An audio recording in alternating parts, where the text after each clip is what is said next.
జాగ్రత్త వినాలి. మీ పిల్లల దగ్గరికి కాకుండా పెద్ద పెద్దలందరూ కూడా కొంత లైన్కి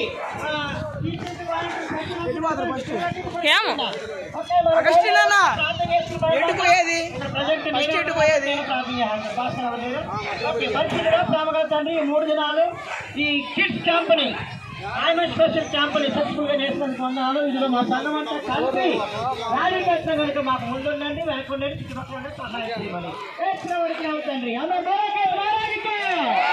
ఓకే స్టార్ట్ అవ్వండి. నెమ్మదిగా తోసిపెట్టు అందరూ రండి.